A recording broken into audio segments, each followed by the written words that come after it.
पाकिस्तानियों, अख्तर मेंगल का ये पैगाम ट्विटर के ऊपर आपकी आंखें खोल सकता है। सुनिएगा।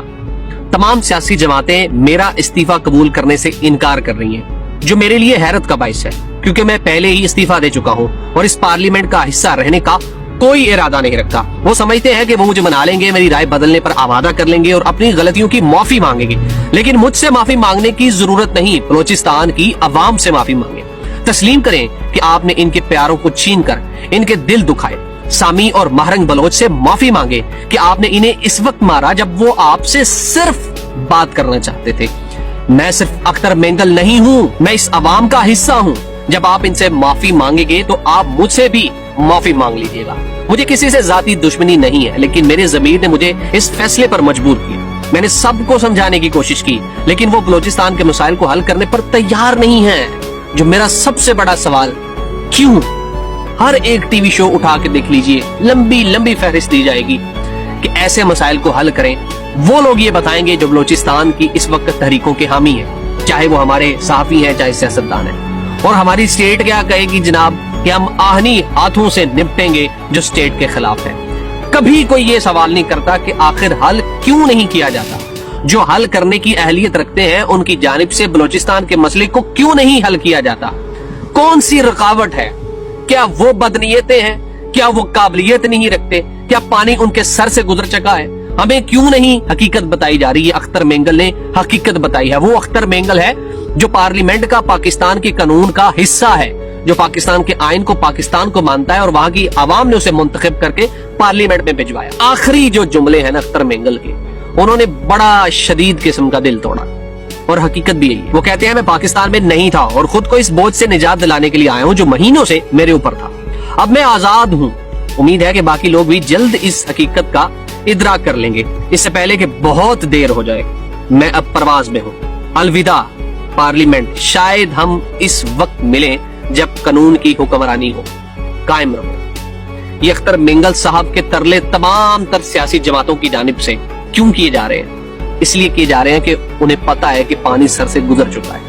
वो हकीकत जो बलोचिस्तान की आज तक हमें बताई गई और हम तस्लीम करते गए, हकीकत उससे बहुत मुख्तलिफ है। वो हकीकत नहीं है, वो सब झूठ था। आज तक हम समझते रहे कि बलोचिस्तान के मसाइल जो है ना वो चंद एक मुसल्ला जमातों के मसाइल है, लेकिन अब हर एक बलोचिस्तान का फर्द रियासत पाकिस्तान के खिलाफ हो चुका है।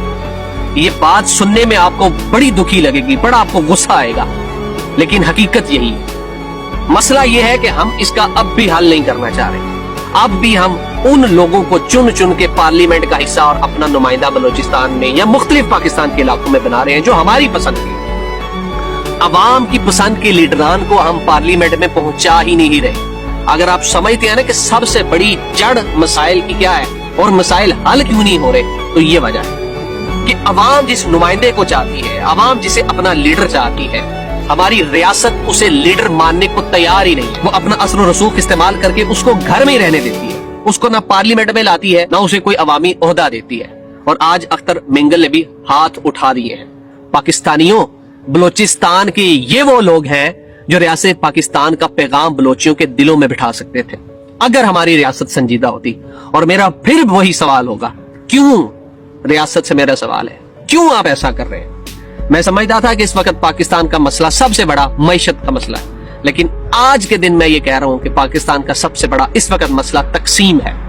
वो तकसीम जो सुबाइयत की बुनियाद पर हो चुकी है, वो नफरत आज सबसे बड़ा मसला है जो बलोचियों के और केपी के चंद इलाकों के लोगों के दिलों में पाकिस्तान के हवाले से। मैं अल्लाह का शुक्र अदा करता हूं कि यार केपी में इलेक्शन शफाफ हुआ और जो लोग आवाम चाहते थे कि हमारे ये लोग पार्लियामेंट में आए, चाहे वो काम उधर करें ना करें, चाहे आपके जितने मर्जी इख्तलाफ हो, लेकिन खुदा की कसम मैं अल्लाह का शुक्र अदा करता हूं कि वहां पे मर्जी के बंदे मुसल्लत नहीं कर देगी। लोगों ने वाकई तरीके इंसाफ को वोट दिया।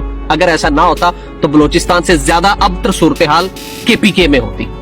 अभी मंजूर पश्तीन जिन इलाकों में है, 11 अक्टूबर को आपको मालूम नहीं वहां पे क्या होने जा रहा है। किसी को पता है? लग पता जाएगा आपको कि जब रियासत पाकिस्तान के खिलाफ लोग खड़े होंगे, और ये हमारी अपनी ज्यादतियां हैं। मैं उन लोगों के खिलाफ हूं जो रियासत पाकिस्तान के खिलाफ, लेकिन जब मैं उनकी बात सुनता हूं तो फिर मैं ये मानने को तैयार हो जाता हूं कि यार वाकई तुम बात अपनी जो कर रहे हो बिल्कुल सच्ची कर रहे हो। क्यों हमारी रियासत इनके मसाइल हल नहीं कर पा रही?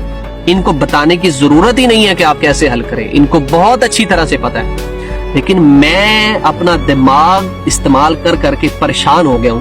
میرا دماغ پھٹنے کو ہے کہ 1971 کو جب بنگلہ دیش ہمارا علیحدہ ہوا تب بھی ہم نے یہی روش اختیار کی تھی کہ لوگ جسے چاہتے ہیں اس کو اقتدار نہیں دینا. آج بھی ہم وہی کر رہے ہیں کہ وہاں کے لوگ مہارنگ بلوچ کے, اختر مینگل کے اور ان جیسے لوگوں کے ساتھ ہیں, اور ہم سرفراز بگٹی جس کے ساتھ 10 بندے نہ ہو بلوچستان کے, اسے ہم نے وزیر اعلیٰ بھی بنا دیا اور اس کی بات کو ہم سچا سمجھ رہے ہیں. اب بات ان سے یہ نہیں کرنی ہے کہ ہم آپ کو حقوق دیں گے, آپ کے مسائل حل کریں گے. اب آپ نے ان سے یہ بات کرنی ہے کہ بھائی آپ پاکستان کو مانیں. اب بات پاکستان کو ماننے پر آ گئی ہے. وہ کوئی ترقی شرقی کے چکر میں نہیں ہے. اب ترقی ان کے دل میں اس وقت ہوتی تو وہ سی پیک کو یا دیگر کمپنیوں کے پروجیکٹس کو, لوگوں کو, سیکیورٹی کو نقصان نہ پہنچاتے. اب وہ جو پہاڑوں پہ ہیں, مسلح ہیں, اب ان کی باتیں عام بلوچیوں کے دلوں میں گھر کر رہی ہیں. یہ مسئلہ ہے بھائی. ہم جب تک مسلح لوگوں کے پاکستانی خلاف تھے ہم سمجھتے رہے کہ کوئی نہیں, عام لوگ تو بلوچستان کے پاکستان کے ساتھ ہیں, ہم ان کے خلاف رہے.